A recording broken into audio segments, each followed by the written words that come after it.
최상천의 사람나라 네 번째 강의입니다. 지금까지 세 번 강의를 했는데 그건 일종의 서론이라고 얘기할 수 있습니다. 오늘부터는 사람나라 공부방의 세 가지 큰 주제 중에 역사 공부가 되겠습니다. 그래서 큰 제목을 우리나라 만들기 100년 이렇게 잡아봤습니다. 흔히 우리가 3.1 운동이라고 부르는 때부터 시작해서 오늘날에 이르기까지 한국인들이 자기의 나라를 만들기 위해서 어떻게 노력했고 싸워왔고 또 어떤 나라를 만들어 왔는가를 공부해보는 것이라고 얘기할 수 있습니다. 여기서 말한 우리나라라는 것은 첫째는 그것이 한국인의 나라여야 나라를 만드는 것이고, 두 번째는 왕의 나라, 독재자의 나라, 자본가의 나라가 아닌 우리 모두의 나라를 한국 사람들이 어떻게 만들어 왔는가 살펴보는 것입니다. 그래서 그런 의미에서 이중적으로 우리나라라는 이름을 붙여봤습니다. 이 우리나라 만들기 100년에서는 10개 장이 있습니다. 첫 번째는 오늘부터 얘기할 한국혁명과 대한민국. 흔히 우리 3.1 운동이라고 얘기합니다만은 우리 조금 이따 얘기를 하겠습니다만 이건 3.1 운동이라고 얘기하기는 너무나 중요한, 너무나 큰 변화를 가져왔던 것이기 때문에 요즘은 3.1 혁명으로 이름을 바꾸자는 주장도 있습니다만은 제가 보기에는 3.1 혁명이라는 말보다는 마치 불란서 혁명, 러시아 혁명 이런 말과 비슷하게 한국 혁명이라고 이름을 붙여도 별 손색이 없을 그런 중대사이기 때문에 이름을 붙여봤는 겁니다.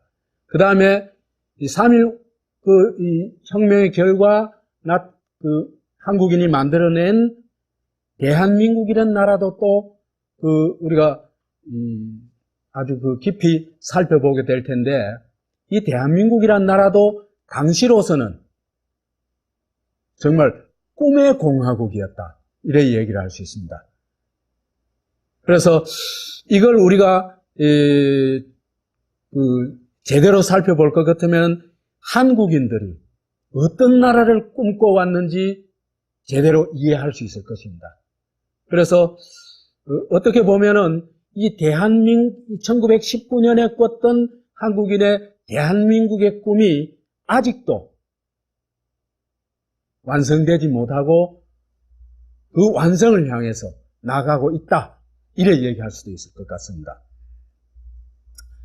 그런데 이 대한민국이라는 게 순조롭게 그야말로 명실상부한 대한민국으로 가지 못하고 많은 우여곡절을 겪게 됩니다. 그는 불란서 혁명의 경우도 마찬가지이고 러시아 혁명의 경우도 마찬가지입니다. 불란서 혁명 경우에도 1789년에 혁명이 시작됐지만은 150년이 지난 1944년에야 보통선거가 실현됩니다. 그러니까 혁명은 몇 년 만에 완성되는 그런 것이 아니라 장기간 지속되는 것인데, 그 혁명에는 반드시 꿈이 있어야 됩니다. 그래서 이 꿈이 어떻게 좌절되고 대한민국과는 정반대의 나라가 세워지는가를 또 우리가 살펴볼 수밖에 없는데, 그게 우리 어떻게 말하면 흔히 말하는 불행한 역사입니다. 그래서 남과 북이 분단이 되고 분단되었을 뿐만 아니라 대한민국과는 너무나 거리가 먼 남한은 거의 미국이 지배하다시피 하는 코메리카가 되어버리고, 북한은 김일성이 신격화, 신으로 숭배되는 그런 신국체제로 가게 됩니다. 그래서 이런 분단과 이런 이 좌절 과정을 코메리카 대 김일성 신국이란 제목으로 한 6강좌 정도 하려고 합니다. 그 다음에는 4월 혁명이 일어나가지고 그야말로 대한민국이 실현되는가 싶었습니다만은 또 5.16 군사 반란이 일어나가지고 한국은 이 대한민국의 길로 걸어가지 못하고 또 다른 엉뚱한 반대의 길로 가게 됩니다. 그래서 이 시기부터는 대한민국을 추구하는 사람들과 대한민국을 거부하고 일본식 제국주의를 만들려고 하는 사람 사이에 강렬한 투쟁이 일어났고 그 결과는 여러분 또 알다시피 유신체제, 다시 말해서 작은 일본 제국으로 가게 됩니다.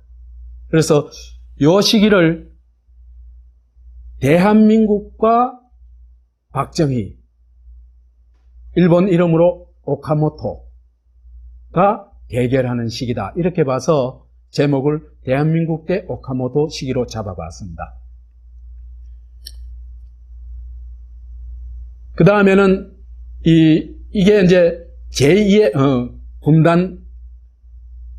분단 조폭 시대 시즌 2라고 얘기를 할 수 있습니다. 이 시기를. 그래서 이 시기에는 일본의 천황체제보다 더 심한 천황체제를 남북에 만들어내게 되는데, 그게 북에서는 유일체제, 남한에서는 유신체제로 나오게 됩니다. 그런데 이런 분단 조폭 시대 시즌 2에는 일본의 천황교가 있었듯이 남과 북에는 천황교와 유사한 일종의 국가 종교가 지배하고 있었습니다. 남쪽에서는 태극기 숭배를 하는 태극교가 지배하고 있었고, 북쪽에서는 김일성을 숭배하는 수령교가 지배하게 됩니다.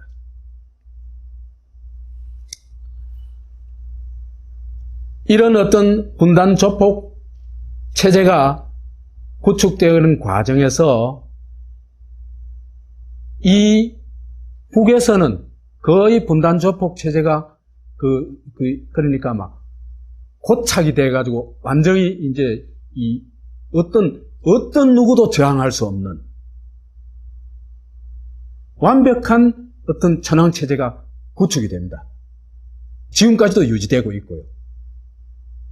그렇지만 남에서는 이게 구축되어 가는 과정에서 강렬한 저항이 일어났고, 그 저항이 부마항쟁으로 폭발을 합니다. 그리고 이 부마항쟁으로 인해 가지고 내부 균열이 일어나고 김재규가 박정희를 사살함으로써 천황체제는 끝을 맺게 됩니다. 그래서 부마항쟁과 김재규의 박정희 살해는 그 어떤 것보다도 중대한, 다시 말해서 한국이 해방된 것과 맞먹을 정도의 중대한 의미가 있다고 보는 겁니다. 왜 그러냐면요, 천황체제가 구축되고 나면은 그 천황체제에는 대항할 세력이 아무도 없습니다. 그렇기 때문에 외부에서의 충격, 예를 들어서 원자폭탄을 투하한다든지 이런 일이 없으면 그 천황체제는 안 무너집니다. 그렇기 때문에 이 부마항쟁과 김재규의 이 박정희 살해는 미국이 일본에 원자폭탄을 투하한 것 못지않은 혁명적 의미가 있다. 이래 얘기를 할 수 있습니다. 그래서 이걸 한 시간 정도 얘기하더라도 이건 충분히 우리가 깊이 이해할 필요가 있기 때문에 하나의 장으로 만들어 놨습니다. 그렇지만은 이 김재규 혁명도 곧바로 민주화로 가지는 못합니다. 가지는 못하고 이 신군부가 나타나가지고 광주 학살을 저지르고 제3의 분단 조폭 시대를 만들어갑니다. 이 시기를 빛거울대 하나회의 싸움이라고 잡아봤습니다. 여러분 아다시피 광주를 흔히 빛거울이라고 그러죠. 어떻게 보면은 우리 민주화에 있어서 그 빛의 역할을 했다고 했기 때문에 그런 이름이 지어지지 않았냐 싶습니다. 하나회는 여러분 잘 아다시피 군부 내의 그 정치 군인 집단입니다. 그래서 이제 그러나 이 88 올림픽이 예정되어 있고 국제적 이목이 집중되어 있었기 때문에 전두환 정권은 일정하게 개방을 하지 않을 수 없었습니다.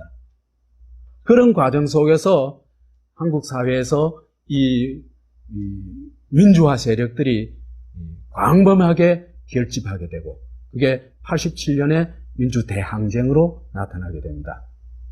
그래서 87년에 와서야 어떤 면에 볼 것 같으면은 어떤 면에서 볼 것 같으면은 대한민국 임시정부 시기에 대한민국 임시정부 임시헌장에서 규정했던 그 한국인의 주권이 이 시기에 와서 비로소 제대로 쟁취되었다 이렇게 볼 수 있을 것 같습니다. 그래서 우리가 1987년 주권혁명이라고 이름을 붙여봤습니다. 그 다음에 그렇다고 하더라도 이 선거권을 회복했다고 하더라도 신군부 세력을 비롯한 말하자면 분단 조폭 세력들을 제거하지 않으면 민주주의가 정착되기가 대단히 어렵고 민주주의가 정착되지 않으면 대한민국은 실현될 수가 없습니다. 그런 면에서 볼 것 같으면 김영삼의 신군부 세력 청산은 굉장히 중대한 역사적 의미가 있다고 얘기를 할 수 있습니다. 그래서 아무도 인정하지 않겠지만은 저는 김영삼이야말로 대한민국 초대 대통령으로 인정될 수 있는 역할을 했다. 이렇게 얘기를 할 수 있습니다. 왜 그러냐 하면요. 신군부 세력이 제거됨으로써 대한민국을 위협할 수 있는 가장 강력한 세력이 해체되어 버린 겁니다.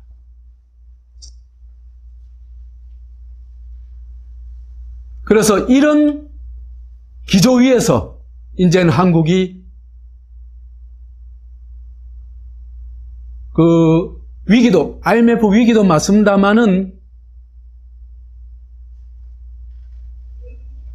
그 이전에서는 도저히 상상할 수 없었던 엄청난 변화와 발전을 시작합니다.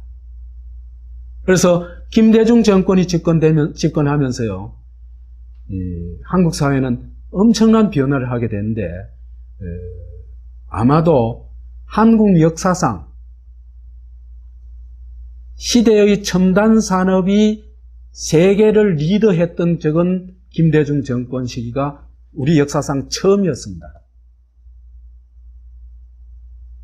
그 다음에 서구 제국, 미국, 프랑스, 일본 이런 나라들보다도 더 많은 언론의 자유, 정치적 자유를 누렸던 시기가 바로 김대중 노무현 시기였습니다. 그러니까 첨단 산업이 세계를 리드하고 그 다음에 한국 기업들이 세계의 인류 기업으로 성장하고 수백 년 자유화의 전통을 가진 나라들보다 더 많은 자유를 누리고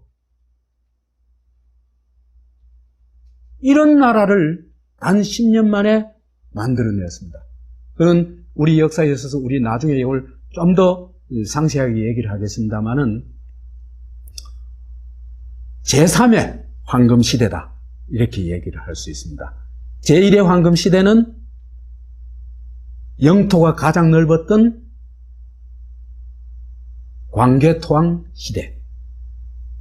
제2의 황금 시대는 중세 문화가 그야말로 난숙했던 세종대왕 시대. 그러나 그때보다 더 빛났던 것이 김대중, 노무현 10년이었다고 얘기를 할 수 있습니다. 그러나 이 황금 시대는 제대로 이어지지 못하고 일단 10년으로 끝이 납니다. 끝이 나고 어느 그 혁명이나 보면요, 혁명이 직선적으로 발전하는 경우는 한 번도 없습니다. 프랑스 혁명도 아직도 어떻게 보면 계속되고 있다고 얘기를 할 수 있습니다. 200년, 300년 계속되게 됩니다. 그런데 그 황금 시대가 왔다고 해서 그게 계속해서 직선적으로 발전할 수 있냐면 역사는 그렇게 호락호락하지 않습니다. 그래서 구시대에 분단 조폭 시대에 형성되었던 세력들이 일대 반격을 하고 거기에 무너지면서 이제는 또 조폭 시대까지는 않았지만은 이 한국이 민주주의가 한 걸음 더 나아가지고 정말 대한민국으로 나아갔냐, 아니면은 과거의 조폭 체제로 돌아갔냐, 이런 기로에 서 있다고 얘기를 할 수가 있습니다. 그래서 지금은 분단 조폭 시대로 돌아가려고 하는 칠푼이 수령 세력하고 한국의 민주주의를 한 걸음 더 발전시키려고 하는 주권자 세력, 민주주의 세력이 일대 결전을 벌이고 있고 아마도 그 결전의 시기는 곧 다가올 것 같습니다.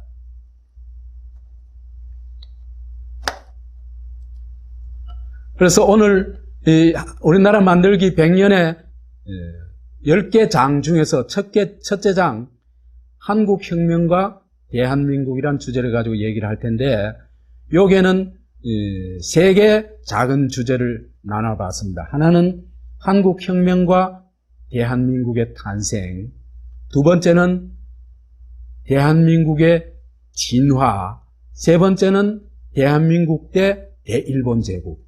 대한민국과 대일본 제국이 무엇이 어떻게 다른가를 우리가 명확하게 알아야 됩니다. 이걸 알면요, 뭐가 보일까요? 박정희 정권이 보이고 전두환 정권이 보입니다. 그게 뭡니까? 대일본 제국을 완전히 미니어처로 만든 소일본 제국의 모습입니다.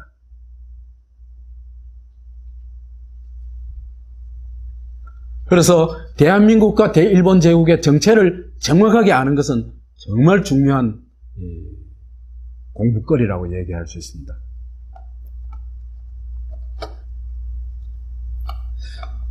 한국혁명과 대한민국의 탄생.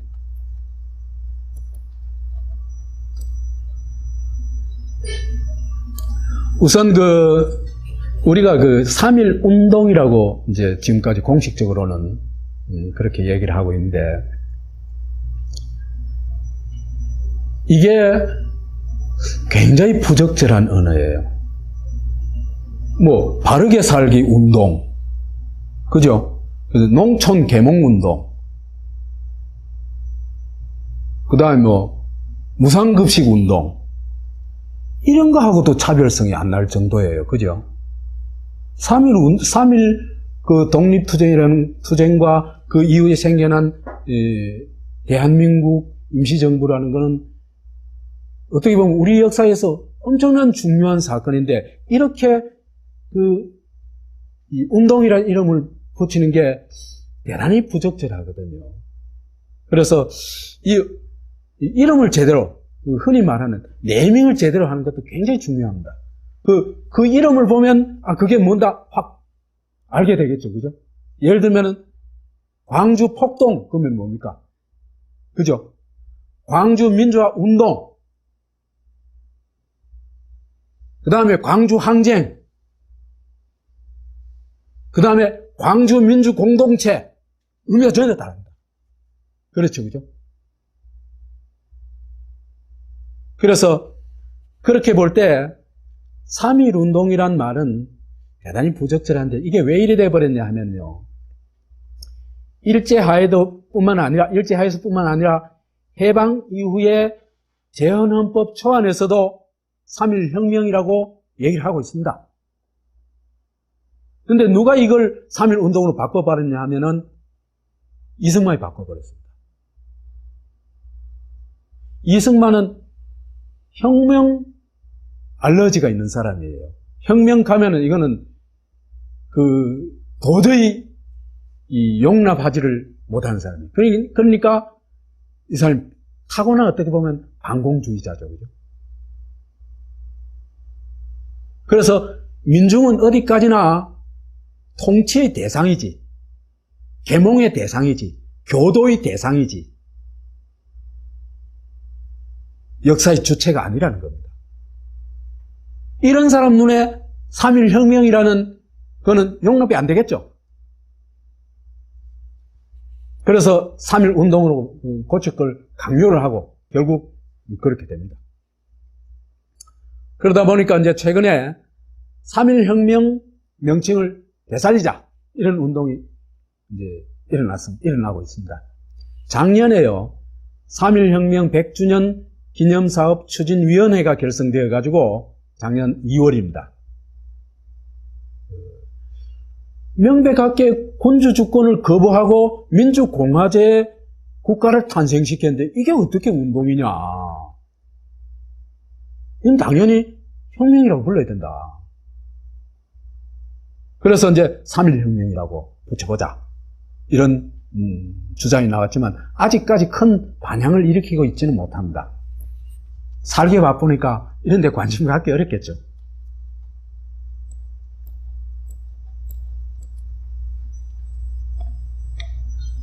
근데 그죠? 사실은요, 저보고 한국 역사에 딱 하나의 사건만 꼽아라, 가장 중대한 딱 하나의 사건만 꼽아라 할 것 같으면 저는 서심없이 3.1 독립투쟁과 대한민국의 탄생이라고 꼽습니다. 이건 나중에 우리가 얘기를 하겠습니다. 왜 이게 혁명적 사건이냐? 인류사에 있어서도 그죠? 최고의 사건은 불란서 혁명입니다. 왜 그러냐 하면요, 국가와 사람의 관계를, 이런 관계를, 그죠? 이렇게 뒤집어 놓은 게 불란서 혁명입니다. 그죠? 국가가 주인이고, 군주가 주인이고, 국가는 군주의 것이고, 인민은 통치 대상인 이런 시스템에서 인민이 주인이고, 국가는 인민의 의지를 실현하는 수단이고, 그죠? 이런 것으로 바꿔놓은 게 불란서 혁명이고, 대한민국 3.1 독립투쟁과 대한민국 탄생도 바로 그 불란서 혁명과 동질의 혁명이다, 이렇게 볼 수 있습니다. 그래서 이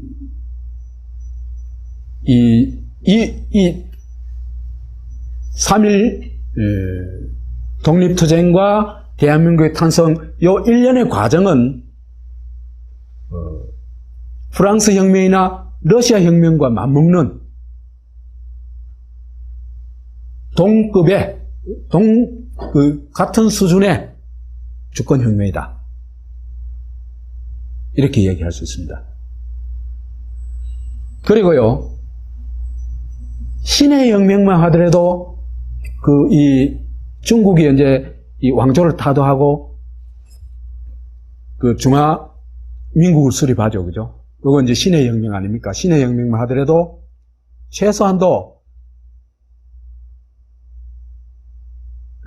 이 신의 혁명이 10월 10일 날 이루어지니까 10혁명이라 이래 가지는 안 합니다. 무슨 말인지 알겠죠, 그죠? 3.1 운동, 3.1 혁명 이래 가지는 안 합니다. 그래서 이제 이거 신의 혁명이라고 그러는데 3.1 운동은 신의 혁명보다 한참 앞서갑니다. 그 다음에 미국의 독립전쟁을 흔히 독립혁명이라고도 부릅니다. 근데 이거 보면 웃겨요. 노예제가 그대로인데 그게 무슨 혁명입니까? 그죠? 미국도 이런 걸 혁명이라고 하는데 우리는 왜 이걸 말이지, 이 거대한 일을 3.1 운동이라 하고, 그 다음에 기껏 해가서 3.1 혁명이라고 부르려고 하는가? 그거 아니다. 그래서 불란서 혁명, 러시아 혁명과 비슷한 수준의 한국 혁명, 또는 이게 만들어낸 나라가 대한민국이기 때문에 대한민국 혁명이라고 불러도 전혀 손색이 없다. 이렇게 얘기를 할 수 있습니다. 그리고 그 혁명은 아직도 지속되고 있다. 왜 이게 혁명성을 가지고 있냐 하면요, 한국에서 이 3.1 운동 이전에 공화제가 등장하긴 합니다. 그런데요, 공화제 논의가 조금 있을 뿐이지 공화제로 가자 이런 얘기 없습니다. 제일 많이 나간 게 1917년에 대동단결선언서라는 데서 나온 건데 이런 정도 얘기가 나옵니다. 황제권 소멸의 때가 곧 민권 발생의 때요. 구한국 최후의 날은 곧 신한국 최초의 날이니, 이런 정도 얘기를 하고 있습니다. 이게 공화제를 염두에 뒀다고는 얘기할 수 있지만 명확하게 공화제 국가를 추구했다 이렇게 얘기하기엔 좀 미약하죠, 그죠? 그러니까 3.1 만세투쟁 이전에는 공화주의가 거의 제대로 등장하지 못했다, 겨우 등장한 정도다, 이렇게 얘기를 할 수 있습니다. 그런데 3.1 만세 운동이 있고 나자 그 중요한 독립운동 임시정부가 5개 등장한대요. 5개 임시정부가 전부 공화제를 표방합니다. 왜 그럴까? 뭘 봤습니까? 민중의 힘을 봤습니다. 일제 속에 일제에 전혀 대항하지 못하고 있던 소위 지도층들 있잖아요, 그죠?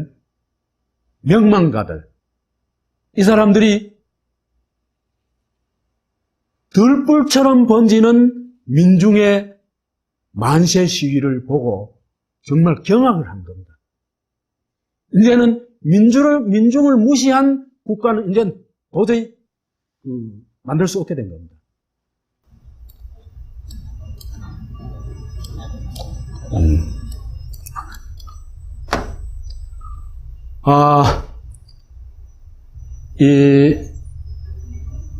우리가 흔히 3.1 독립투쟁은요,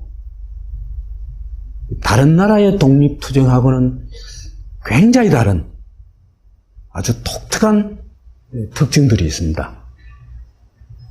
그런 이 특징들은 어떤 면에서는 오늘날에도 그 전통이 이어지고 있다고 얘기를 할 수 있습니다. 있는데 3.1 독립투쟁의 첫 번째 특징은 뭐냐 하면요, 대중이 주도하는 투쟁입니다. 우리는 3.1운동할 때, 3.1운동을 공부할 때 주로 유명인사 위주로 공부를 했죠. 그죠? 뭐, 민족대표 33인, 뭐, 그 다음에 누구누구, 뭐, 그 다음에 종교 이름 대면서, 그죠? 뭡니까, 천도교에서 몇 명, 뭐, 기독교에서 몇 명, 불교에서 몇 명, 이런 식으로, 그죠? 그게 틀리는 말은 아니지만은 초점이 잘못 맞춰진 거죠. 그죠? 이 33인의 대표란 사람들이요. 독립선언서를 낭독하고는 그것도 탑골 공원에서 선언서 낭독하기로 했는데 이게 시위로 번질까봐 겁이 나가지고 음식점, 고급 음식점에 가가지고 태화관이라는 그 명월관 분점입니다. 그게 태화관인데 가가지고 낭독을 하고는 정무총감한테 바로 전화를 해가지고 이렇게 얘기합니다.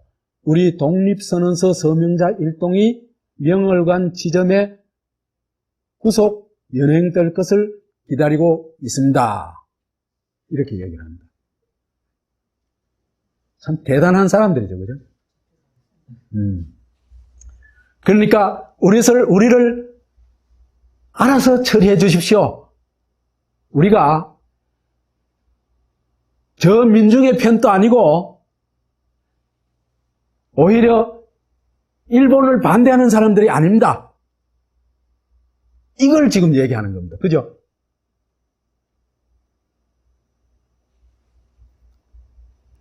그렇기 때문에 이런 세력들은 독립선언서를 낭독하자마자 곧바로 통할 뿐만 아니라 미래는 어떻게 되겠어요?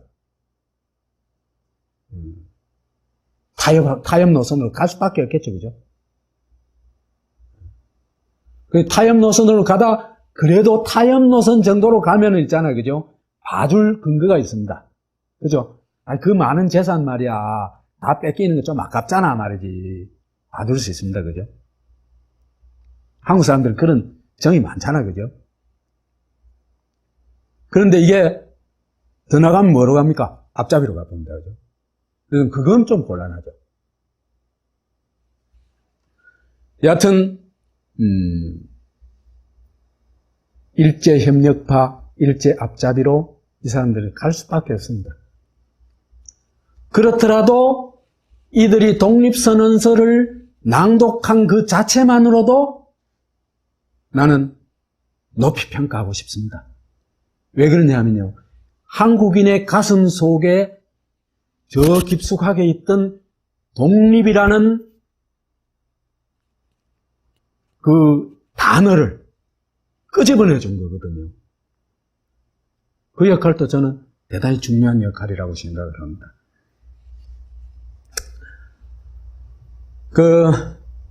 이제 타협주의로 가면 새길로 빠지게 돼 있는데요. 이게 새길로 빠지는 게 뭐냐 하면은 대표적인 게 뭡니까? 자치운동인데, 이 자치운동의 핵심은 이렇습니다. 조선 반도에도 일본 제국의 헌법은 적용된다. 그래서 우리도 의회에 진출할 수 있는 권리를 달라. 요겁니다, 핵심은. 뭐 하겠다는 얘기입니까? 요즘 말로 하면. 국회의원 하고 싶다. 이 얘기죠. 그죠? 그럼 국회의원까지 안 되면은 조선만의 자치, 거기에서라도 뭐 중추원 참여라든지 여튼 그런 직위를 좀 하고 싶다. 이겁니다.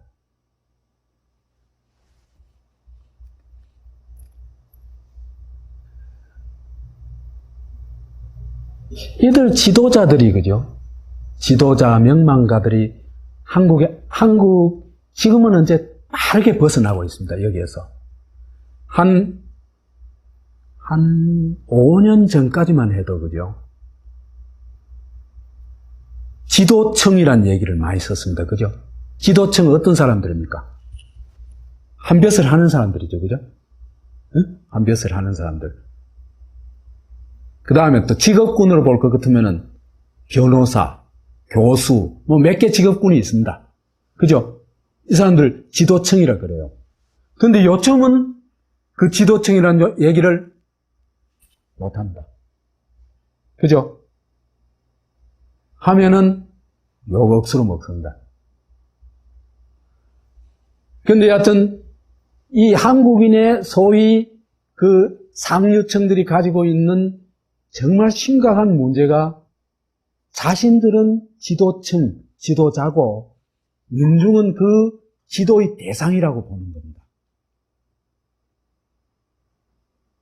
상무시하는 겁니다.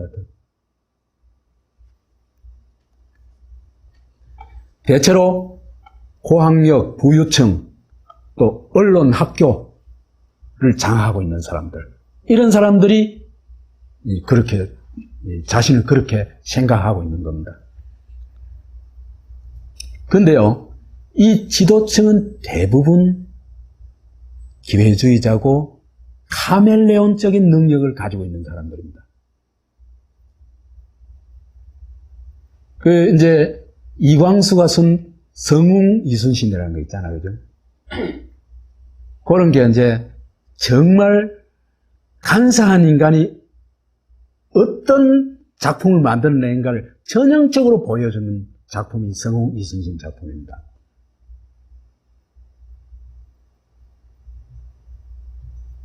왜 그러냐 하면요, 한국 사람들한테 이순신 하면은 임진왜란 가면 뭐를 떠올리게 하냐 하면요, 당파 싸움을 떠올리게 해요. 외놈이 쳐들어온 전쟁이야, 그게 아니에요. 무슨 말인지 알겠죠, 그죠? 그러니까 본질을 완전히 바꿔치게 하는 겁니다. 그럼으로써 일본이 쳐들어온 건 오히려 당파 싸움을 없애기 위해서 한국의 더러운 민족성을 고쳐주기 위해서 왔다, 이래 되는 겁니다. 그러다 뭐가 됩니까? 정의의 사도가 되어버립니다.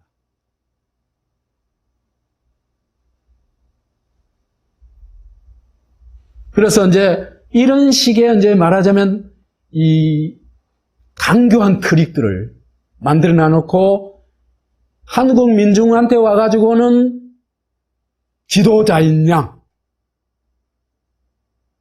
행세를 하고, 저 일본 제국 앞에서는 또 한국 민족은 온갖 더러운 품성을 가진 종족이라고 욕을 하고, 이런 짓을 밥 먹듯이 하는 그런 사람들이 만들어낸 작품이 뭐냐 하면요, 태화관 프로젝트입니다. 그래서 이들이 진짜로 추구하는 건 뭐냐 하면요, 부귀영화입니다. 그래서 이들의 언어를 보면요, 애국, 국민, 국가, 민족, 멸사봉공, 진실, 목숨, 이런 있잖아, 그죠? 정말 자기가 세상을 위해서 모든 것을 바치는 사람처럼 얘기하면서도 지는 아무것도 안 하고 남 보고 그걸 요구해요. 천주교도 그 짓 많이 했습니다. 어떻게 했습니까? 차 뒤에다가 내 탓이요 써붙이거든요. 그죠? 천주교가 그 내 탓이요 할 것 같으면 저 추기경부터 나와가지고 내 탓이요 해야 될 거 아닙니까? 그죠? 그런데 신도들한테, 엉뚱한 사람한테 내 탓이요를 요구하고 있는 겁니다.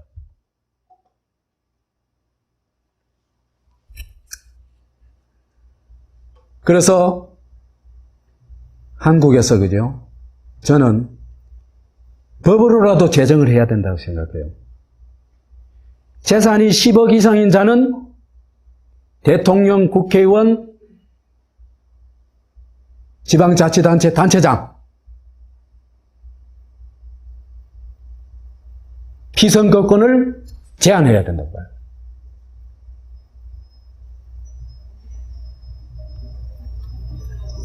왜 그렇게 보냐 하면요.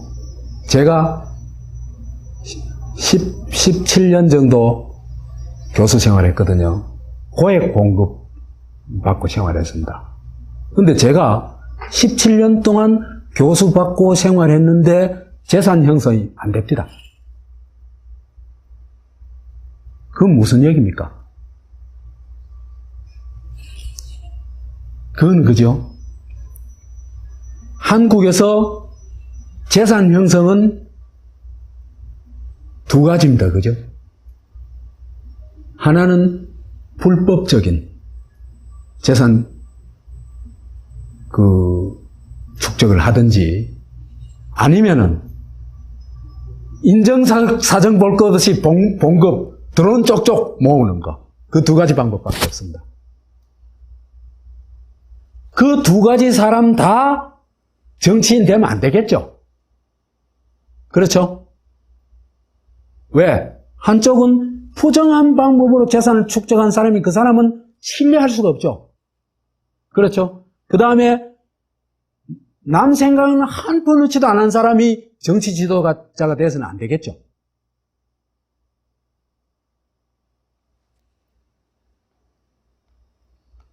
여하튼 이런 과정을 통해 가지고 이 지도층은, 소위 지도층은 그 독립투쟁에서 떨어져 나가게 됩니다. 그러면서 이제 이 대중운동으로 바뀌어가게 되는데, 이 한국의 이 대중운동이요, 상당히 그 중요한 특성이 있어요. 예를 들면 그죠? 대표적으로 꼽을 수 있는 게 4.19를 꼽고 싶다. 저 할배서부터 그죠? 초등학생까지 데모에 나왔어요.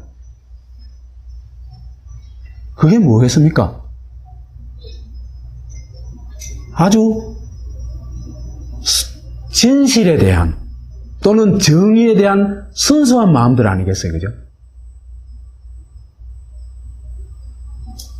그런 게 사람들 사이에서 널리 공감되어 갔다는 겁니다. 그래서 공감했기 때문에 계엄군이 그죠? 탱크를 몰고 나온데도 초등학생까지 뛰어나가는 겁니다.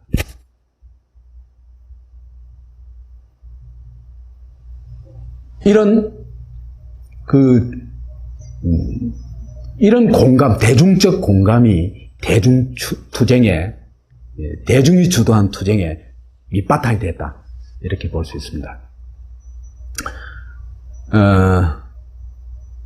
소유의 종말을 쓴 제레미 리프킨이라는 사람도 한국인이 공감 능력이 아주 독특하게, 특별히 좀 있는 민족이라고 얘기를 해요. 이거는 사실 우리가 굉장히 깊이 탐구해봐야 될 주제입니다. 한국인들이 왜 그래 공감 능력이 높을까? 상당히 탐구해봐야 되는데, 여기서는 그 얘기를 하자면 또 이게 얼마나 엄청난 주제입니까? 그죠? 엄청난 주제인데 여기서 얘기하기는 좀 어렵고. 그래서 이제 이런 착한 대중들의 공감 투쟁이 되면서 미조직 대중.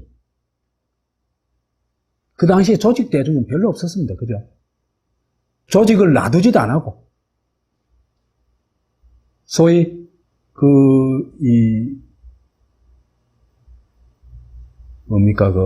하여튼 일종의 이제 이 군대 통치와 비슷한 무단 통치 시기였는데 놔두질 않았겠죠. 그죠? 어떤 조직도. 그래서 미조직 대중이 폭발적으로 참여하게 되니까 당시 인구가 1700만 정도 되는데 총 한 200만 정도가 이 독립투쟁에 참여를 합니다. 굉장한 투쟁입니다.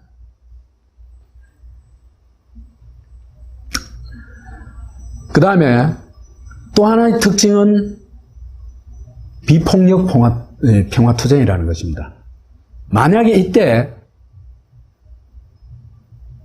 비폭력 평화투쟁이 아니고 폭력투쟁이었다면 어떻게 됐을까요?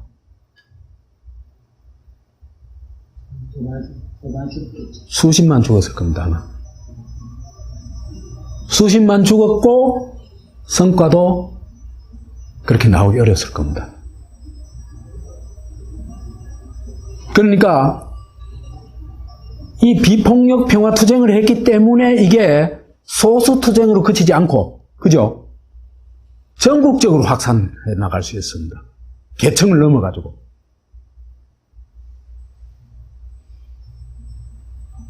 그 다음에 이렇게 투쟁함으로써 있잖아요, 그죠? 일제가 무력 진압을 하기가 굉장히 어려워집니다. 그 말 이해가죠, 그죠?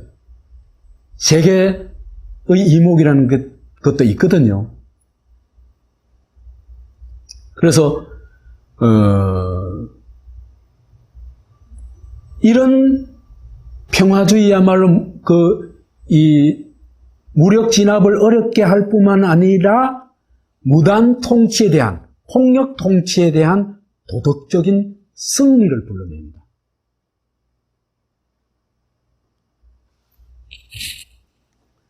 그래서 대중주도 공감, 비폭력 투쟁, 이런 것이 3.1 운동 때부터 하나의 거대한 흐름, 전통으로 자리 잡게 됩니다. 우선 공감 비폭력 투쟁이 요즘 말로 하자면 지속 가능한 투쟁입니다. 투쟁을 계속 이어갈 수가 있어요. 왜 그러냐 하면요, 도덕성을 장악하고 싸우는 싸움입니다. 그죠? 그렇기 때문에 폭력을 휘두르기가 어려울 뿐만 아니라 폭력을 휘두르면은 그 정권의 폭력성이 그대로 노출이 되는 겁니다. 그래서 전략적으로도 공감 비폭력 투쟁이 훌륭한 투쟁 전술이라고도 얘기할 수 있습니다. 그리고 이게 진정한 혁명은 저는 여기에서부터 나온다고 생각합니다. 왜 그러냐 하면요, 소수가 무력으로 권력을 장악하는 과정이 있잖아요. 그죠? 그죠? 그 과정은 대중이 각성하는 과정이 전혀 아니죠. 그렇죠? 이 평화투쟁이야말로 대중이 거기에 참여하고 하면서 각성해 나가고, 그죠? 세상을 깨달아 나가고, 좋은 것이 무엇인지 고민해보고 하는 그런 과정입니다. 그렇기 때문에 이 투쟁은 나라만 바꾸는 게 아니라 나 자신도 바꿔나가는 과정입니다. 이것이 중요한 의미가 있다. 그래서 공감 평화투쟁이 한국 사회에서는, 그죠? 쭉 계속 전통화되어 가지고 3.1 투쟁부터 4.19, 그 다음에 부마항쟁은 좀 이제 방화도 하고 파출소도 부수습니다. 부수지만은 이건 대체로 계엄군에 대한 여하튼 계엄군 폭력에 대한 저항 폭력적인 측면이 강합니다. 그 다음에 부마항쟁도 광주항쟁도 무장항쟁을 하죠, 마지막에. 그죠? 그거는 왜 합니까? 광주를 지키기 위해서 하는 겁니다. 그러니까 이거는 폭력을 위한 폭력투쟁이 아니라 평화를 지켜내기 위한 투쟁이라고도 얘기할 수 있습니다. 그 다음에 6월 항쟁, 노무현 탄핵 반대 투쟁, 광우병 쇠고기 수입 반대 투쟁, 세월호 투쟁, 이 전 과정을 거쳐가지고 이 공감 평화 투쟁이 계속 이어지고 있습니다. 그래서 그죠? 한국인의 정치적 각성 과정이요, 굉장히 빠르게 진행되고 있습니다. 전번에 얘기했죠. 미국의 흑인을 공개 사살해도 며칠 전 또 죽였죠. 어제 뉴스에 또 죽였죠. 보니까. 미국 사람들은 각성이 안 됩니다.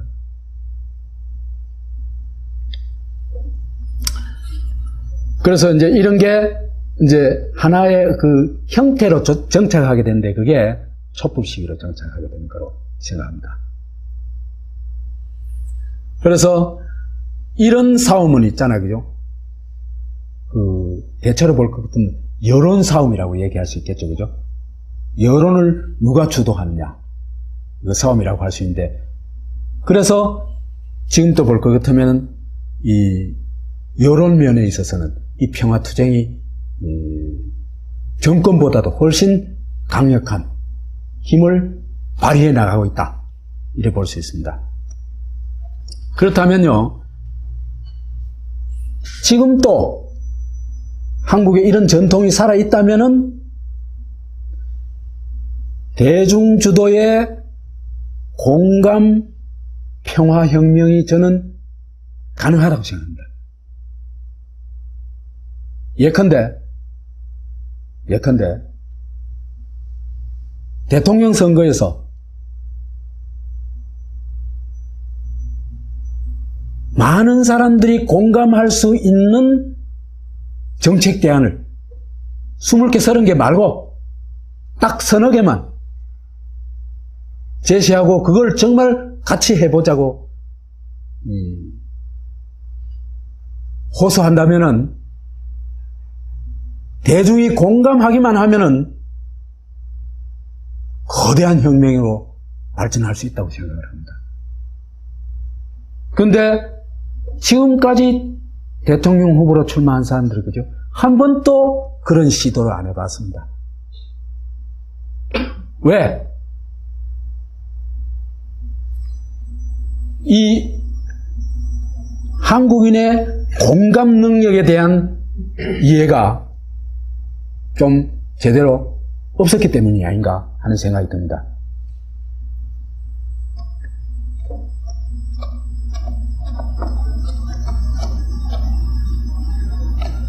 여하튼 이래가지고 이제 3월 독립투쟁은 총칼 앞에 무너집니다마는 그 성과로서 대한민국이 탄생하게 됩니다. 아까도 얘기했다시피 3.1 투쟁 전에는 공화제가 겨우 소개되는 수준이었는데, 소위 피플 파워를 목격하고 나서는 이제 누구도 그걸 부정할 수 없이 공화제로 나가게 되죠. 그래서 임시정부 5개 정도의 임시정부가 나왔는데 전부 이제 공화제를 표방했다는 얘기는 아까도 했었죠. 그래서 이제 이게 차츰 이제 상해 임시정부로 통합이 되게 되는데, 그렇게 수립된 대한민국 임시정부가 어떤 나라이냐, 이걸 좀 살펴볼 필요가 있습니다. 다시 말해서 한국 민중이 독립투쟁을 하고 독립운동가들이 지혜를 모아서 만들려고 했던 나라가 대한민국인데, 그 대한민국이 어떤 나라였는지 우리가 좀 살펴볼 필요가 있습니다. 대한민국 임시정부 임시헌장과 정강을 살펴보면은 그 모습이 거의 나옵니다. 대한민국 임시헌장은 10개 조로 되어 있는데요. 요거는 아주 중요한 것이기 때문에 조금 읽어보겠습니다. 제1조 대한민국은 민주공화제로 함. 제3조 대한민국 국민이라 안 합니다. 여기서 인민은 남녀, 귀천 및 부귀의 계급이 없고 일체 평등함. 제4조 대한민국 인민은 종교, 언론, 저작, 출판, 결사, 집회, 통신, 주소 이전, 신체 및 소유의 자유를 강요함. 제5조 대한민국 인민으로 공민 자격이 있는 자는 선거권 및 비선거권을 가짐. 그 다음에 제9조 생명형, 신체형 및 공창제를 전폐함.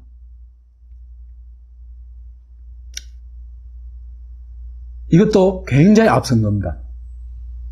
그 다음에 정강 1조가 이제 특히 주목되는데, 우리나라의 강령이라고 얘기하죠. 강령 1조라고 얘기할 수 있겠죠. 민족 평등, 국가 평등 및 인류 평등의 대의를 선전한다. 제국주의 시대에 나온 우리나라가 추구하는 대의 1호입니다.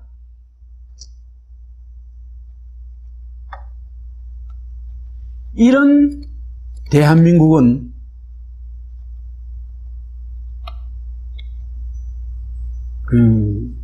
다른 나라의 어떤 주권혁명에서 얻은 제시한 나라들보다 한참 앞서가 있습니다. 첫째로 꼽을 수 있는 게 세계 최초로 민주공화제를 채택합니다. 이게 이제 굉장히 중요한데, 나중에 이제 우리 대한민국 진화에 가서 이제 얘기를 하겠습니다만은, 소위 자본가 독재, 그 다음에 노농 독재, 노동자, 농민, 그죠? 노농 계급 독재를 전부 다 부정합니다, 둘 다. 그래서 전제군주제, 입헌군주제, 귀족공화제, 소위 자본가 중심이 되는 부르주아 민주주의, 이는 사실은 말이 민주주의지 사실은 부르주아 독재겠죠, 그죠? 그렇죠. 그 다음에 프롤레타리아 민주주의, 이것도 말이 민주주의지 공산당 독재죠, 그죠? 그렇죠, 그죠? 이런 걸 다 거부하고 민주공화제를 채택했다. 최초로.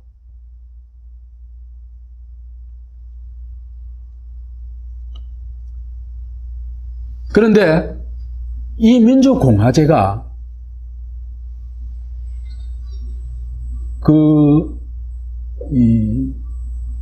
인민주권주의에 해 있다는 것도 상당히 중요한, 딴 나라에서 찾아보기 어려운 특징이라고 얘기할 수 있습니다. 이 시기에서는. 오늘날은 인민민주주의를 어느 정도는 채택하고 있는 나라들이 많이 있죠.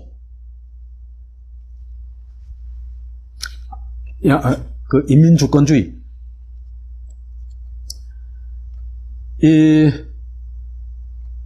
서양에서 쓰는 말을 우리나라 번역할 때 굉장히 어려움이 있어요. 그죠?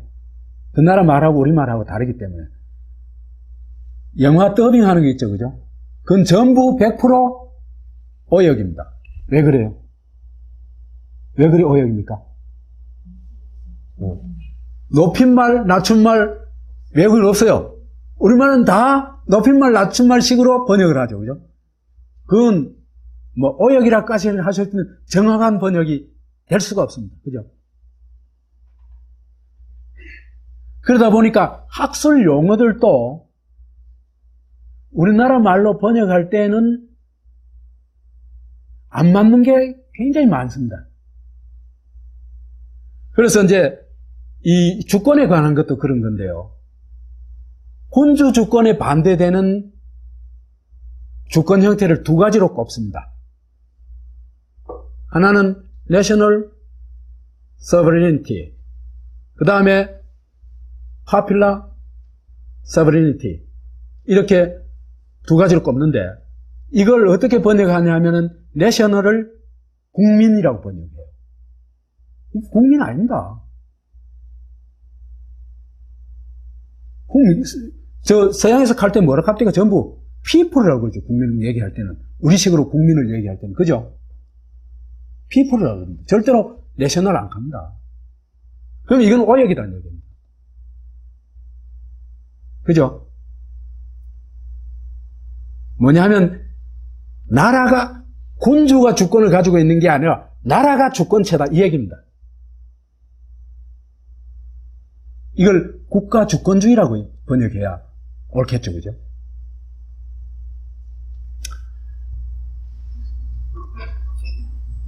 그렇다면은, 내셔널 주권은 국가 주권주의, 파퓰러 주권은 인민 주권주의로 번역하는 게 옳을 것 같습니다. 그런데 파퓰러 주권주의라는 것도 있잖아요. 그죠? 사람이란 뜻입니다. 이게 사실은. 사람들이란 뜻입니다. 그죠? 그렇게 볼 것 같으면 사람 주권주의라고 해도 무방할 겁니다. 여하튼 국가주의와 국가주권주의와 인민주권주의는 많이 다른데, 국가주권주의에서는 개인은 주권자가 아닙니다. 나 주권자 아니에요. 국가 주권을 만들어내는데 어떤 한 인자 역할을 할 뿐입니다. 인자 역할. 무슨 말인지 알겠죠? 그죠? 인자 역할. 그래서 국가가 주권체고 국민이라는 집단이 주권자입니다. 내 개인이 주권자가 아니고. 그렇기 때문에 이거는 그 국가 주권체를 국민 전부가, 인민 전부가 차지할 수는 없으니까 필연적으로 어떻게 됩니까? 대의제가 될 수밖에 없겠죠. 그죠? 소수를 뽑아가지고 국가를 맡기는 거죠. 그죠? 그 방법밖에 없습니다. 그런데 인민주권주의는 다릅니다. 개인이 주권자입니다. 그렇기 때문에 이 주권자에게는 주권자 권리가 전면적으로 보장되고 향유됩니다. 그 다음에 국가는 주권체가 아니고 주권자들의 의지를 실현하는 의무체입니다. 그죠? 국가의 성격이 달라져 봅니다. 지금 한국인들이 뭘 깨달아가고 있습니까? 국가 주권주의로부터 인민주권주의로 사람들의 사고가 굉장히 빠르게 바뀌어가고 있습니다. 지금 느낄 수 있죠, 그죠? 그거는. 그러니까 이제는 지도층 이런 말 하면 돌았네 이겁니다. 니 혼자 놀아라 이겁니다. 니 혼자 지도해라 이겁니다.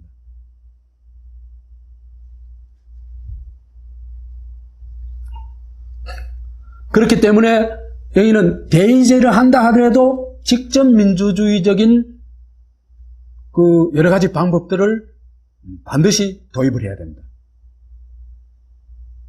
그래서 무상급식 이게 굉장히 중요한 이제 이슈가 된다. 그럴 것 같으면은 경남에서 그걸 투표를 해야 됩니다.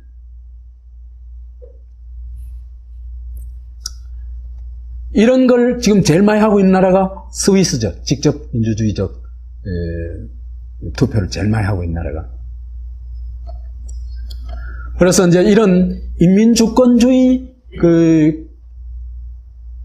기초한 민주공화국을 지향하기 때문에 자유권이 전면적으로 보장되고 있습니다. 왜? 개인이 뭐다? 주권자다. 개인이 권리 주체다. 이겁니다. 그죠? 그래서 이제 그 위에 4조 보면 그죠? 자유권이 전면적으로 보장이 되고 있죠. 그렇지만은 자유권이 전면 보장된다고 이게 자유민주주의다. 그거 전혀 아닙니다. 민주주의 제대로 하자면은 다 자유권 보장이 돼야 됩니다. 제대로 안 할 경우는 문제지만. 그래서 법적으로는 그죠? 이북의 헌법도 다 보장되어 있습니다. 실제로 안 해서 그렇지. 그 다음에 보통선거권이 건국선언과 동시에 보장이 됩니다. 이것도 상당히 빠른 조치입니다. 1919년 이전에 보통선거가 실시된 나라는 9나라뿐입니다. 그리고 실시했다가 그 다음 중단한 나라도 많습니다. 그 다음에 우리가 민주주의 그러면은 딱 꼽히는 나라들 있잖아요. 그죠? 영국 1928년에 합니다. 미국 1930년에야 인디언한테 투표권 줍니다. 프랑스는 1944년에야 불란서 혁명이 일어난 나라인데도 1944년에야 여성에게 투표권이 주어집니다. 스위스는 1971년에 투표권이 주어집니다. 그러니까 1919년에 임시헌장에서 이런 보통선거를 규정한 것은 굉장히 획기적인 일이다. 상당한 획기적인 일이다. 이렇게 볼 수 있습니다.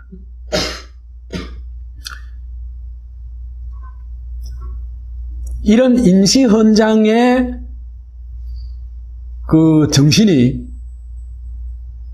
나중에 우리 얘기할 건국 이념에도 들어가 있고 오늘날의 대한민국 헌법에서도 들어가 있습니다.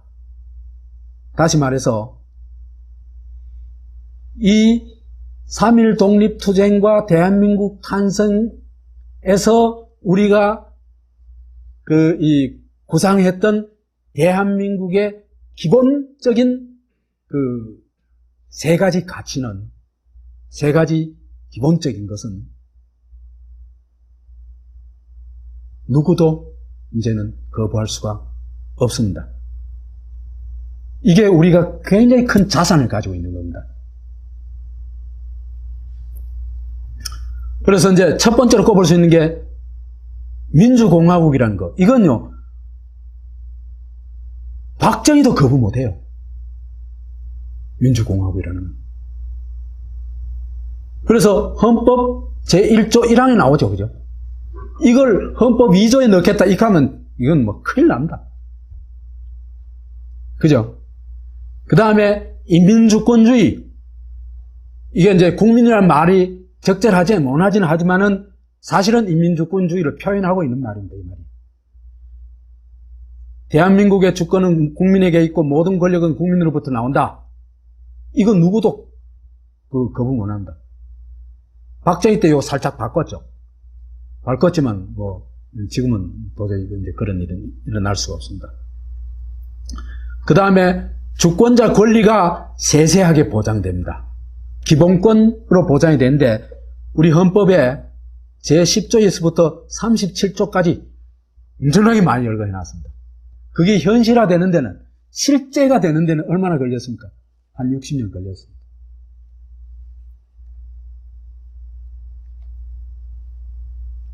정치권에서 헌법 개정하자 그런데요, 웃기는 인간들입니다.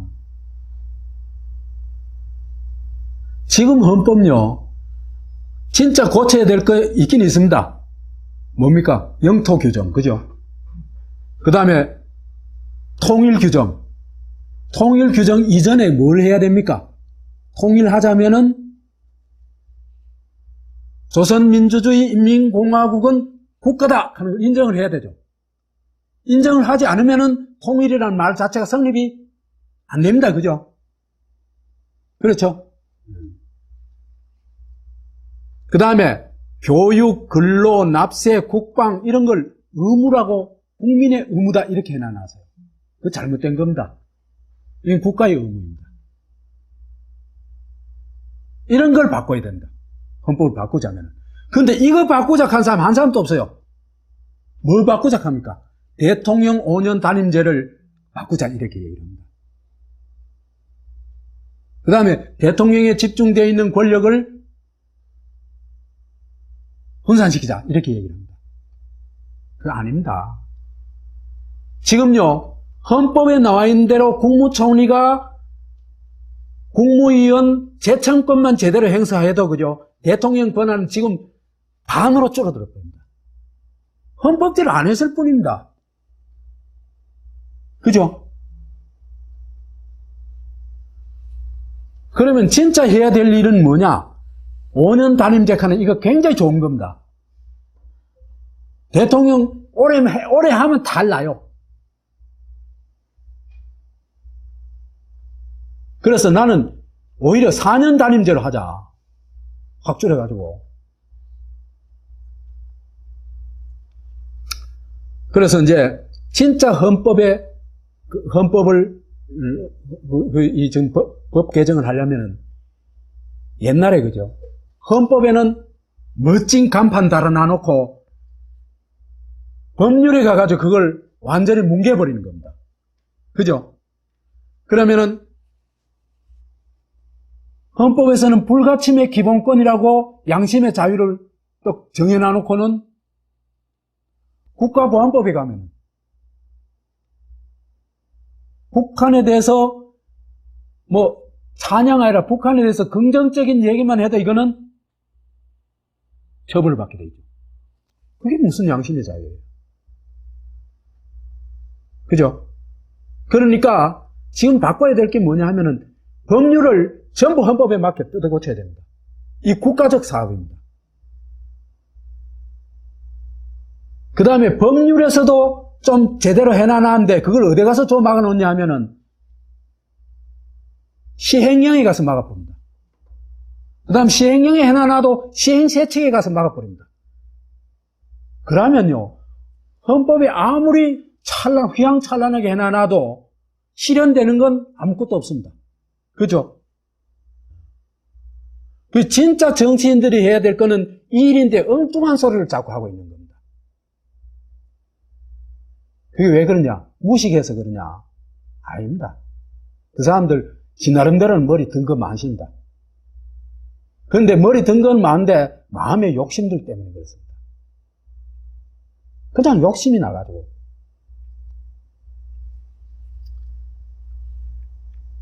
그 다음에 이제 이 한국 이 임시헌장의 민주공화국의 아주 독특한 것이 대한민국의 대의를 평등으로 잡고 있다는 것입니다. 이건 굉장히 정말 특별한 것입니다.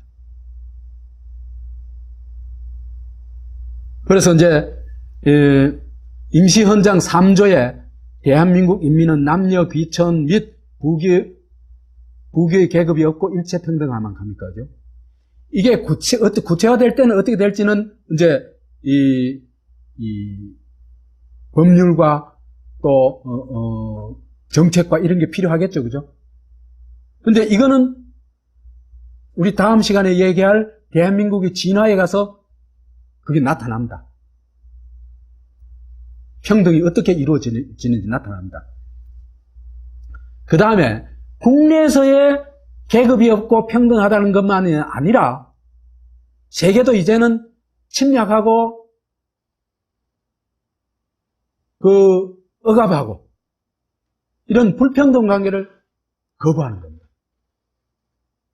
그래서 이제 이 국가 간의 평등, 민족의 평등 이런 걸 넘어서서 인류 평등의 대의를 실천한다고 하고 있습니다. 이런 인식이 나온 걸 보면요, 이제 이런 인식이 왜 나왔을까 하는 거 아닙니까, 그죠? 그죠? 이게 대단히 중요한 겁니다. 식민지를 살면서 반성적 성찰을 했다는 겁니다. 그 시대를 통찰했다는 얘기입니다. 그 시대의 통찰이 뭡니까? 자유주의가 가지고 있는 이중성, 그 다음에 인간에 대한 어떤 공격성, 문제, 이런 걸 발견한 겁니다. 사유재산권, 자본 독재, 이런 것이 그죠? 자유주의를 거품을 사고 있지만은 이 자유는 없는 자들한테 가면 어떻게 됩니까? 죽을 자유입니다. 그죠? 이 자유는요, 사실은 가진 자들만이 누릴 수 있는 자유입니다. 가지지 못한 사람 누릴 수 없는 자유입니다. 그럼의 떡입니다. 그러자면은 진짜 모든 사람이 자유를 누리게 하자면은 이것 가지고는 안 되겠죠. 오히려 이런 자유주의야말로 가난한 사람들을 노예로 만들어버립니다.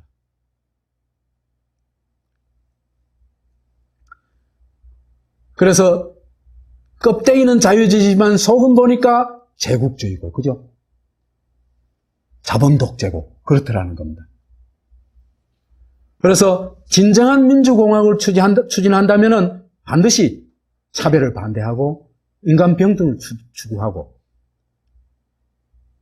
또 제국주의를 반대하고 국가 평등을 추구하고 하겠죠, 그죠? 그러니까 이거는 그죠?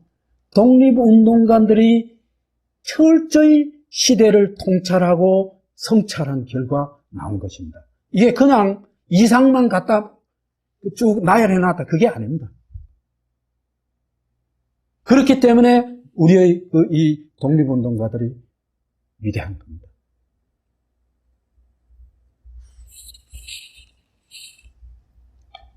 그런데 분단 이후에 코메리카 70년 동안에 이 평등대의가 어떻게 됐냐?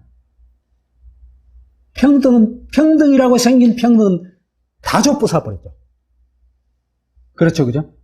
그래가지고 차별공화국 아닙니다. 차별이 있는 곳이 공화국이 아닙니다. 그죠? 그건 말이 잘못된 겁니다. 네모난 동그라미 칸 말처럼 잘못된 겁니다. 차별 백화점이 되어 있는 겁니다. 더 심하게 말하면 차별 지옥이 되어 있는 겁니다. 성차별, 인종차별, 나이차별, 학력차별, 학교차별, 지역차별, 외모차별, 외모차별도 다 여러 가지입니다. 얼굴차별, 키차별, 몸무게차별, 몸매차별, 온갖 차별 다 있습니다. 없습니까? 너무 심각합니다. 그 다음에 무슨 자동차 타고 있냐? 자동차 차별. 무슨 옷 입었냐? 명품 옷 입었냐? 안 입었냐? 옷 차별. 그죠? 그 다음에 요즘은 조리원 차별. 어느 조리원에서 산후조리 했냐? 그래가지고 끼리끼리 뭉치고. 이런 사회가 되어 있습니다. 그러니까 차별이 내면화되고, 문화화되고, 노골화되고, 이런 사회가 되어 있는 겁니다. 그러니까 우리는 지금 정말 우리의 독립운동을 했던 분들이 꿈꿨던 세계와는 정반대의 세계에 우리 와 있다는 겁니다.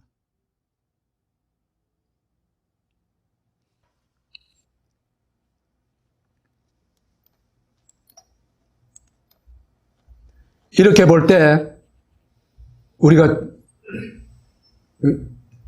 이 3.1 독립투쟁으로 탄생한 대한민국은 적어도 이런 레벨의 국가다. 인류 공동체를 추구하는 민주공화국이었다. 이렇게 얘기를 할 수 있습니다. 이런 이상을 품은 민족하고 이런 이상이 없는 민족하고는 엄청난 차이가 납니다. 우리는 이걸 지금 또 깨우칠 필요가 있습니다. 최고 수준의 민주공화국을 추구했다고 얘기할 수 있는데, 우리 전번에 그 독일을 우리 뭐 A+급 국가다 이런 얘기를 했었죠, 그죠? 그 얘기를 한 이유가 뭡니까? 정치적으로는 좌우가 공존할 수 있는 민주주의 토대를 갖추었고, 그죠? 경제적으로는 노동자와 자본가가, 그죠? 노자가 공존할 수 있는 사회적 시장 경제를 갖추었고, 그 다음 사회적으로는 빈부가 누구나 이용할 수 있는, 공존할 수 있는 복지제도를 갖췄다. 이 공존의 토대 위에 구축된 독일이야말로 정말 최고급의 민주공화국이다. 고급 민주공화국이다. 이래 얘기를 하셨습니다. 그렇게 우리 얘기했었죠. 그죠? 그런데 우리가 꿈꿨던 대한민국은 이보다도 한 걸음 더 나갔다는 겁니다. 왜? 진정한 평등을 추구했거든요. 한 국가 내에서. 그렇다고 자유를 보장한 게 아니죠. 그죠? 자유를 보장하면서도 평등을 추구했거든요.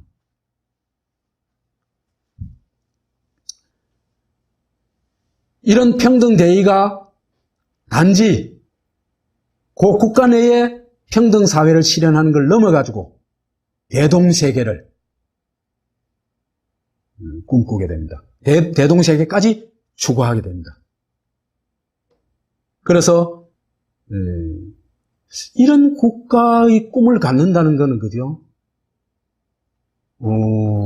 설사 이것이 바로 이루어지지 않는다 하더라도 한민족이 자기의 꿈을 정말 이렇게 원대한 꿈을 갖는다는 건 굉장히 중요한 자산입니다.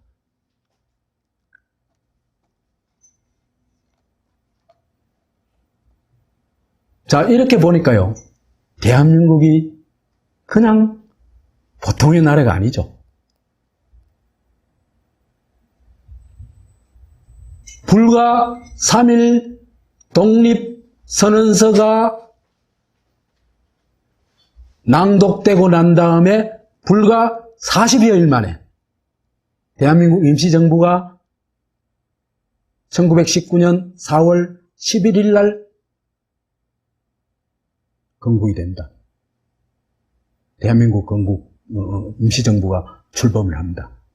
그렇게 볼 것 같으면 불과 40여일 만에 단번에 대일본 제국을 뛰어넘습니다. 어떻게 뛰어넘느냐? 대일본 제국은 뭡니까?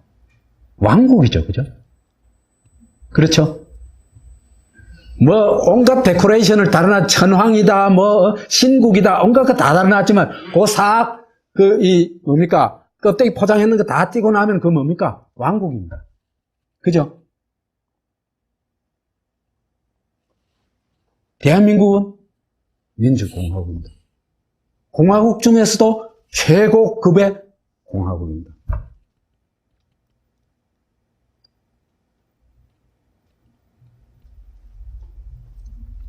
그 다음에 그날에 사는 사람들은 어떻게 달라지는가? 황국 신민이었죠. 그죠? 일본에. 대일본 제국의 신민이 뭡니까? 사람들이 한국 신민이죠. 그죠? 왕 하나 빼놔놓고 전부 신민이죠. 그게 사실은 뭡니까? 주권이 없는 사람일 뿐만 아니라 전쟁 때 보니까 뭡니까? 총알바지죠. 그렇죠. 그죠? 총알바지 중에서도 정말 웃기는 총알바지입니다. 죽으면서도 천황폐하 만세를 부르면서 죽어요. 얼마나 인간이 세뇌가 되나니까. 그 정도 되면 인간이 아니죠, 이미. 그러니까 주권자가 아닌 정도가 아니라 인간도 아닌 겁니다, 이미. 왜? 자아라는 게 없는 존재죠. 그렇죠? 그런데 대한민국에서는 아까 얘기했던 그런 권리를 향유하는 주권자로 설정되어 있습니다. 그 다음에 일본의 대외적인 그 노선은 침략주의죠. 그죠? 침략해가지고 식민지 빼앗고 자기들은 이제 자본이 진출해가지고 돈벌이 하는 이 바탕을 보고 침략주의의 그죠? 이 논리를 볼 것 같은 그게 약육강식 논리거든요. 그러니까 일본인들은 그 노선이 침략주의일 뿐만 아니라 약육강식적인 사고, 약육강식적인 시스템에 살고 있었다 이런 얘기입니다. 그랬기 때문에 이들 눈에는 그죠? 사람이 사람으로 안 보이겠죠. 저는 강자가 무슨 짓이든지 할 수 있죠. 왜? 약자들은 내 먹잇감이니까. 그런 사고와 시스템 빚어낸 상징적인 사건이 난징 학살 사건. 30만을 학살해버렸죠. 일본의 유태인 학살보다도, 그죠? 훨씬, 이 독일의 유태인 학살보다도 어떤 면에서는 더 잔인하다고 얘기할 수 있습니다. 왜 그러냐면요. 저거는 시스템화 해가지고 사람을 죽이죠. 그죠? 유태인 학살은, 그죠? 이거는 직접 죽이잖아요. 그죠? 이건 다릅니다. 다시 말해서 폭탄 터뜨려가지고 사람 죽이는 거하고 내가 칼로 못 빼나고 갔습니까? IS 국가들 하는 짓 보세요. 그거 보고 우리가 치를 떨지 않습니까? 그죠? 그 극악적인 행태가 7.3.1 부대입니다.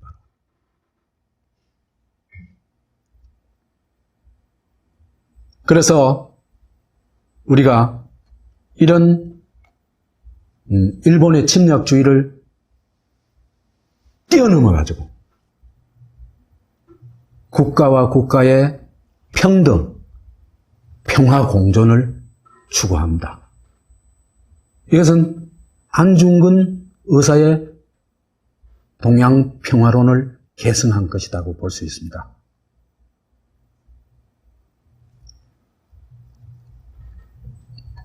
그래서 상대방을 국가로 인정하고 또 사람끼리라면 상대방을 나와 동등한 인격체로 인정하고 이런 이 윤리의식이 또는 어떤 인간에 대한 인식이 있어야 평등이다, 평화다 하는 개념이 나오겠죠. 그죠? 그렇죠? 그래서 이렇게 볼 것 같으면은 대한민국과 대일본 제국은 비슷한 나라? 절대로 아닙니다. 극과 극의 나라입니다. 이걸 아는 게 중요한 겁니다. 그리고 해방 이후에 남쪽에 건설되었던 나라는 대한민국이 아니고 소일본 제국이었을 뿐입니다. 수십 년 동안 독재 정권은.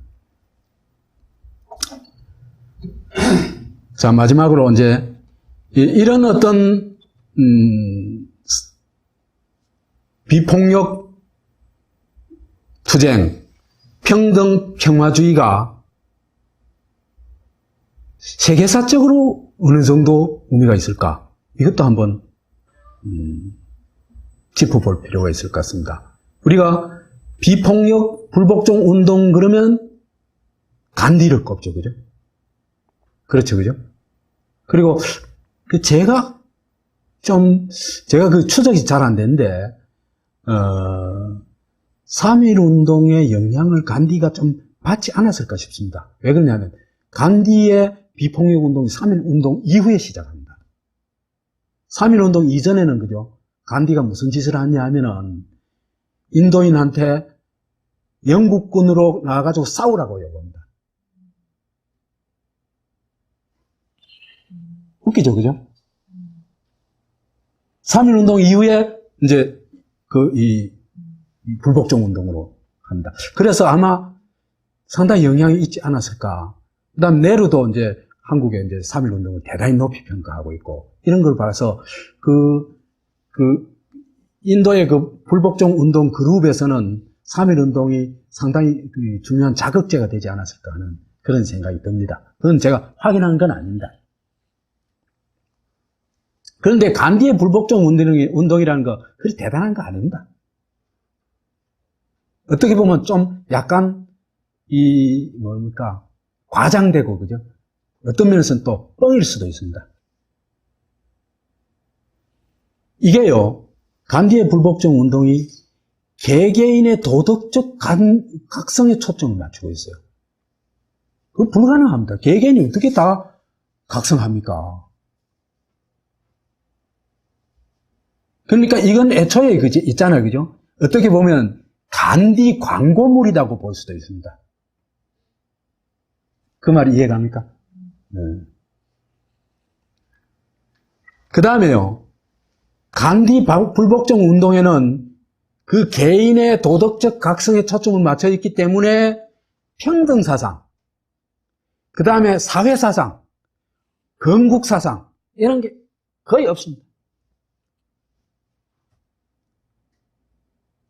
뭐 심하게 말하자면 정신 차려라 이 말 한마디밖에 없습니다.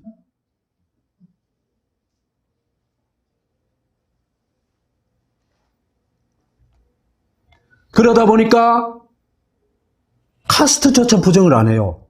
이런 사람이 무슨 변혁가고 그렇습니까? 말하자면 지독한 이 불평등, 그 다음에 상하관계, 착취관계가 이 카스트 제도지 않습니까? 그죠? 이걸 부정하지 않는 사람이 무슨 평화예요? 그건 말도 아니에요. 뿐만 아니라 불각초 천민들이 힌두교 사원에 참배하는 것도 반대를 한다. 그러니까 간디는 많은 부분이 허상이다. 이런 얘기를 할 수 있습니다. 뿐만 아니라 영국의 선전물이죠. 그죠? 우리가 저런 걸 용납하는 국가야 말이죠. 근데 얼마나 좋아요. 너희끼리 놀아라 하면 되거든요. 그렇잖아요. 그죠? 간디 아저씨 잘 노세요 이러면 돼요. 그 부르주아가 그죠? 위선적으로 이런 걸 찬양하죠. 그죠? 대단한 인간 정신의 극치다 계산이 말이지. 극치 아니에요. 우리나라의 인간 정신의 극치가 훨씬 많아요. 독립운동 과정에서. 정말 대단한 사람들이 많습니다. 그냥 아주 쉬운 상대일 뿐입니다. 그런데 한국혁명에서 얘기하는 평등과 평화주의는 다릅니다. 아까 얘기한 시 인민주권주의에 기초한 민주공화국을 추구하고 있습니다. 그거는 국가 이념이 명백하고 그뿐만 아니라 굉장히 최고급의 국가 이념이라고 얘기할 수 있습니다. 제가 이때까지 설명한 거로 되겠죠, 그죠? 두 번째, 그뿐만 아니라 제국주의 안 돼. 침략 안 돼. 명확합니다. 그래서 평화 공존주의를 추구하고 궁극으로는 대동세계 인류 공동체를 추구하고 있습니다. 그래서 간디의 불복종 운동이 겨우 몇 가지 이제 성과는 있지만은 그 한국 혁명의 그 영향은 그거하고 비교도 안 될 정도로 큽니다. 첫째로 지금까지 얘기한 민주공화국이 탄생, 대한민국이라는 민주공화국이 탄생하고, 그 다음에 일본의 통치 체제를 완전히 바꾸죠, 그죠? 무단 정치에서 문화 정치로 안 갈 수 없도록 바꾸죠. 그 다음에 해외에서도 세포의 반란이라든지, 그 다음에 오사운동에 영향을 미쳤다고 하는데, 그건 어느 정도 미쳤는지는 잘 모르겠습니다. 여하튼, 우리가 그 3월 독립투쟁, 1919년 독립투쟁과 대한민국 탄생을 제대로 알고 제대로 계승하는 것이 정말 중요하다. 이렇게 얘기할 수 있겠습니다. 제 얘기 마무리 짓겠습니다. 고맙습니다.